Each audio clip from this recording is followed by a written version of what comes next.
they should. Because here's what happens. Much like you saw the news this week, one of our great heroes passed away. Ravi Zacharias went to be with the Lord. I heard someone the other day, and I thought it was entirely right, said on the day that it was announced that Ravi had passed away, said, if you hear thunder today, it's not actually a storm brewing. It's the sound of Ravi casting crowns at the feet of Christ. And no doubt Ravi was a huge figure in Christian circles. One of the greatest minds. You know, what's funny about Ravi, he would tell his own story, is Ravi would say, in school I was a terrible student. Bad grades, all that. He was more focused on cricket than his schoolwork. He wanted to be a professional cricketer, whatever you call it. Do that thing. So he didn't focus on his schoolwork. He ended up being one of the smartest people who ever walked the face of the earth. You know what impressed me most about Ravi Zacharias was not just his brilliance, not just his intellect. What impressed me the most about Ravi was the way in which he handled questions. Every time he would lecture, every time he would do a public speaking engagement, there was always be Q&A along with it. And every time you would have someone would come up to the microphone and they would ask the loaded question. They would ask because they didn't like Ravi or they didn't like Christianity. They were very antagonistic against it. They would ask trying to disprove all that Ravi had just spoken to.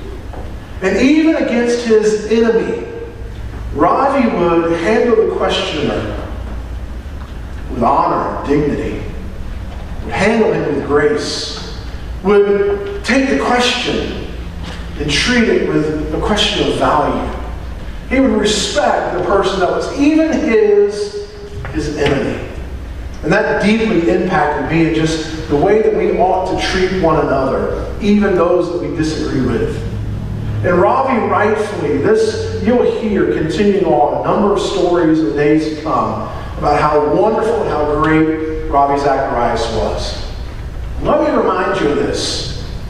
As rightfully as we would say that Ravi is in heaven today, it's because of the blood of Jesus Christ, not because of what Ravi did. We often tend to do this though.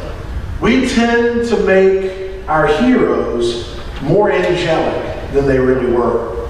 We also tend to make our enemies more demonic than they probably actually are. And we do that.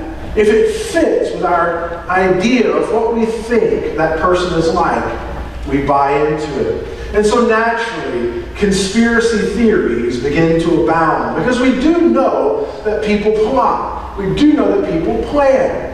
It's not just a function of ancient history. I was on the property here the other day. There was a gentleman that was doing some work on our campus for us, and we were just having a conversation. We made the comment that it's really nice weather today. And it was. That day it was really pleasant. Man, just clear outside. It was a Chamber of Commerce day. And he said, yeah, it really is. It's great, great weather. He said, you know why it's great weather? Well, I mean, it's early spring. We just had a cool front come through. Nice blue skies. He said, oh no. I said, you know why? He pointed out. I was like, well, yeah, I mean, God's blessed us with a good day. He said, oh, no. He said, it's because there's not as many chemtrails. The planes aren't flying as much as they used to. And so there's not so many chemtrails falling from the planes. And I took a step back. I think I need to go to the office and get some work done. He was fully convinced that the weather was so much better because the planes that normally spray chemical trails behind it. Y'all do know what the stuff behind planes are, right? I mean, Josh, you're in college. You know. He doesn't know. He thought it was chemtrails. Sorry.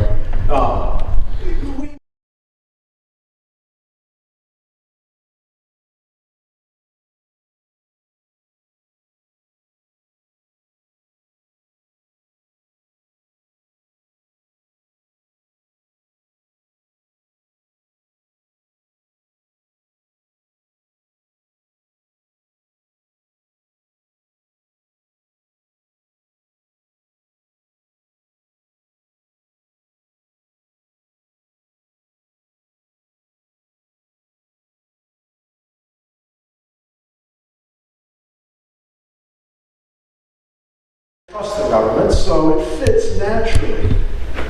People do conspire, but here's what I want you to see. Not only that people do conspire, but the text this morning, I think, will teach us the folly of chasing the theories.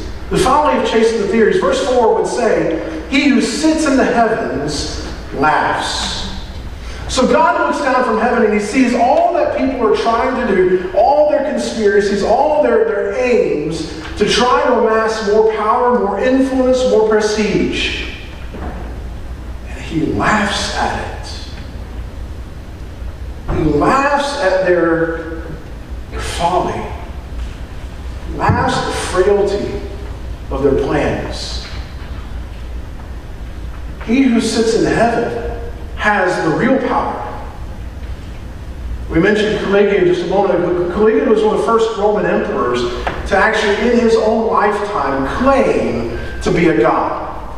This is not a new thing for emperors and rulers. We know even back into the Egyptians, the pharaohs themselves built the idea that Pharaoh was God. That's one of the reasons why you go back in the Old Testament. You see when God sends Moses to say, let my people go, God also sends a series of plagues. Each and every one of those plagues was tailor-made to attack and to disprove the power of the religious leaders, the gods of Egypt, including Pharaoh himself.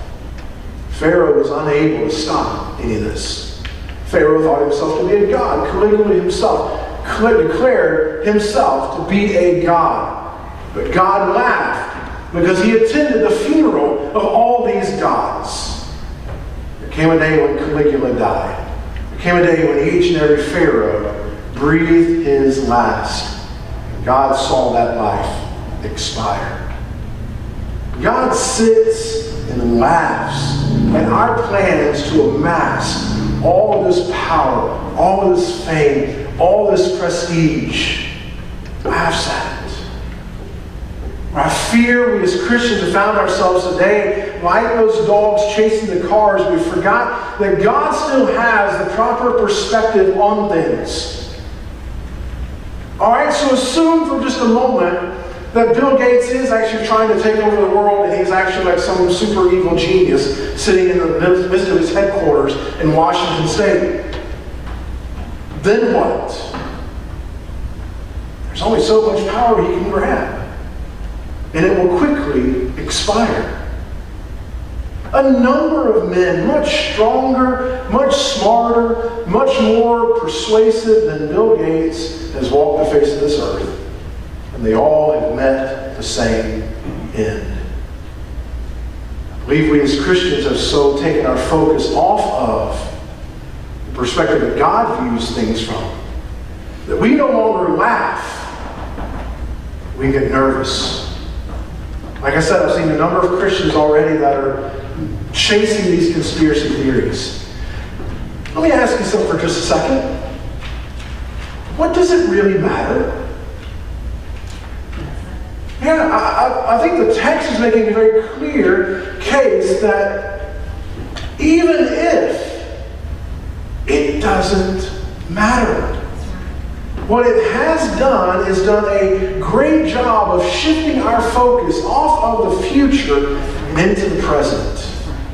And we've made our kingdom of this world more important than the kingdom that is to come. And so we are worried that our earthly kingdom might experience a little more trouble. We're worried that our life here might be a little more difficult.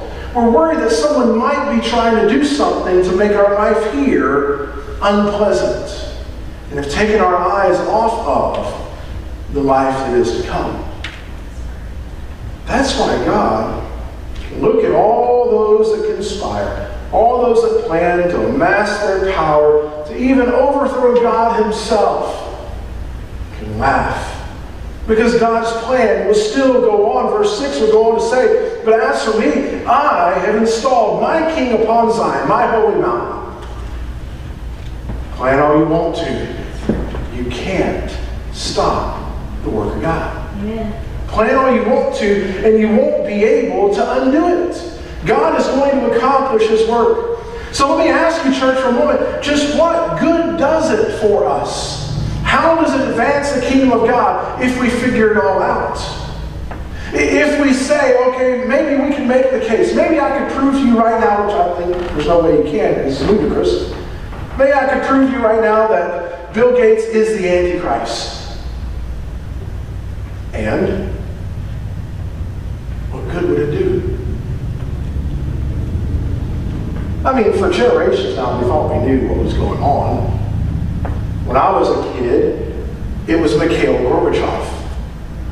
Because, I mean, he's got a dot on his head already. He's got a mark. There's the Antichrist. He's the leader of Russia. Boom. We're just waiting for the rapture to come. Before that, there's theories about Henry Kissinger and others that were of fame and notoriety throughout generations. They felt like this is it. But what it does, church, is it takes our focus off of what we really ought to be about. It takes our focus away. Because verse 10 would remind us, as this psalm has already shown us, I believe, the folly of the conspiracy. I think, too, it would show us also, too, verse 10, the benefit of discernment. Look at verse 10. Now, therefore, O king, show discernment. Take warning, O judges of the earth. Worship the Lord with reverence, and do rejoice with trembling. Do homage to the Son, that he not become angry, and you perish in the way. For his wrath may soon be kindled. How blessed are all those who take refuge in him. The temporal nature of our planning, the temporal, local, brief span of our influence. Time goes by so quick. Glenn, you were joking just a moment ago that you were probably the oldest one in here. Maybe it's a good thing that you were sitting down while you were playing. You know, time goes quick. I got flowers today for tomorrow's Caitlin's birthday. She turns 8. So that's why you have a unicorn down here. We've not built an idol that you're all going to come down and bow down to. But she loves unicorns, so, you know, when your daughter likes unicorns, you get her the closest thing you can to a unicorn. Try to find an actual living unicorn. If y'all know of one, let me know. Make her day. But you know, you can remember when you were 8. It goes by so quick. And those of us that are grown, it was just yesterday that we were in school. We see some of our friends that come back from college, some of those that show discernment, to take warning, to note what God is trying to do and what his plan is. Because there's coming a day. There's coming a day when we will pass through this world. There's coming a day when, for whatever reason, whether it be old age or whether it be some tragic accident or some unplanned disease, whether it just, who knows? There's coming a day when one moment our nostrils will be filled with a different kind of air. We'll breathe in, as we've often done, so often throughout the entirety of our life. Our diaphragm will detract down, and we'll inhale as we've been so accustomed to our blend of nitrogen and oxygen. But this time we'll notice that something different about it. We'll notice that it feels different. We'll notice that the joints that used to click and used to pop, the hip that used to catch, the back that used to hurt after a hard day's work, we'll notice that doesn't hurt anymore. And we'll notice in that moment that all of a sudden the scenery is different. I mean, we've known beauty. I mean, Mike, you're writing your song, and the Anchor Holds talking about there's beauty that these eyes have seen. Listen, this world is not all just horrible. There's beauty in this world. There are great things, but we will see a beauty that we've never seen before. When we breathe that first breath in heaven, we will realize what it was all about. And I don't know about you, but I'm imagining in my mind, as best as my mind can grasp what Scripture teaches me, what that's going to look like when I experience my first moment in heaven. I don't know about you, but as I walk in through those glorious gates, as I behold the beauty of a golden city, illuminated by a light that is Christ himself. There's no need for a sun, there's no need for a moon, because God himself is light. When I walk into that place where there's no more sin, no more suffering, no more agony, what is going to be in my mind? Will it be that I'll walk through those gates and walk in there with the personal satisfaction of knowing that I figured out what all the theories were, and I figured out what all the conspiracy was, and I was right. I saw who the Antichrist was. I saw what they were trying to do. I got it right, God. Or would I rather walk through those glorious gates and see around me people that are there because God worked through me to show them the power of the gospel? What would you rather walk through? Would you rather walk into heaven and see the influence of your life that has been focused rightly, focused properly on the fact that this world is wonderful, it's fantastic, there's some great things, but it pales in comparison to that which is to come? That yes, people may try to make it miserable and tough, and people will do some evil things, and people are sinners. You yourself are a sinner as well. And given the chance, you will stab people in the back also. If not for the grace of God, there I will be as well. But by the grace of God, I'm standing in a place that I don't deserve to be in.